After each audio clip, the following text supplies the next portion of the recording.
নমস্কাৰ বন্ধুসকল, আপোনালোকক স্বাগতম জনাইছোঁ মোৰ ইউটিউব চেনেল ডিজবনী নাথলৈ। আজি আপোনালোকৰ ওচৰলৈ লৈ আহিছোঁ এটি ৰেচিপি ভিডিঅ'। আজি মই ঘৰতে বিস্কুট কেনেদৰে তৈয়াৰ কৰিছোঁ তাক দেখুৱাম। অতি সহজতে ঘৰতে দোকানৰ নিচিনা বিস্কুট তৈয়াৰ কৰিব পাৰি। মই বিস্কুটখিনি কেনেদৰে তৈয়াৰ কৰিছোঁ আৰম্ভণিৰ পৰা শেষলৈকে গোটেইখিনি ভালদৰে দেখুৱাই দিছোঁ। গতিকে ভিডিঅ'টো স্কিপ নকৰাকৈ আৰম্ভণিৰ পৰা শেষলৈকে চাই থাকিব। আৰু যদি মোৰ চেনেলটোত কোনোবা নতুন হয় তেনেহ'লে চেনেলটো ছাবস্ক্ৰাইব কৰি ল'ব। বিস্কুটখিনি বনাবৰ বাবে আমি প্ৰথমতে লৈছোঁ 2 কাপ আটা, লগত লৈছোঁ চুজি 1 কাপ।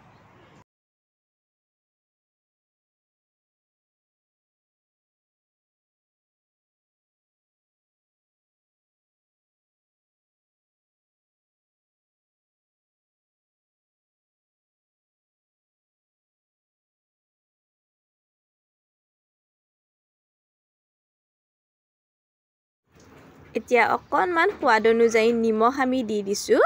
নিমখখিনি আমি ভালদৰে মিহলি কৰি ল'ম। এইবাৰ সেই একে কাপটোৰ জোখেৰে আধা কাপ আমি ৰিফাইন দি দিছোঁ। ৰিফাইনখিনিও আমি গোটেইখিনিৰ লগত ভালদৰে সানি ল'ম।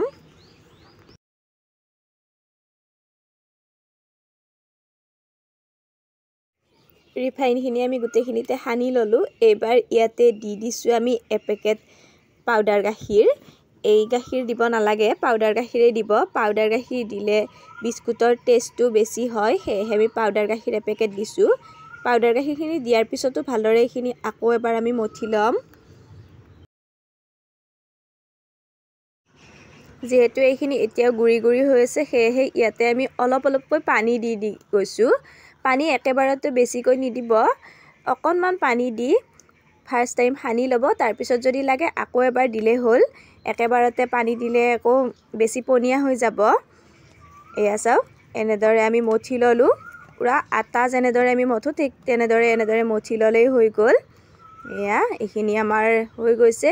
এতিয়া আমি হাতখনত অকণমান ৰিফাইন তেল সানি লৈছোঁ, যাতে হাতখনত লাগি নধৰে বিস্কুটখিনি বনাওঁতে। এয়া অকণমানো লাগি ধৰা নাই, দেখিছেনে? আপোনালোকে এতিয়া নিজৰ ইচ্ছামতে যি শ্বেপ দিয়ে দিব পাৰিব। মই ফাৰ্ষ্ট টাইম এনেদৰে দিছোঁ, দি এখন চুৰিৰে ইয়াতে কাট লগাই দিছোঁ। এইটো এটা ডিজাইন হৈ গ'ল।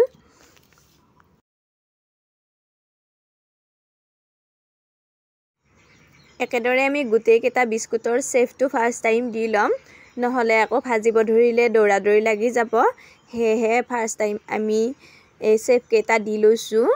এতিয়া এখন কেৰাহীত আমি ৰিফাইন দি দিছোঁ। ৰিফাইনখিনি বেছি গৰম হ'ব নালাগে।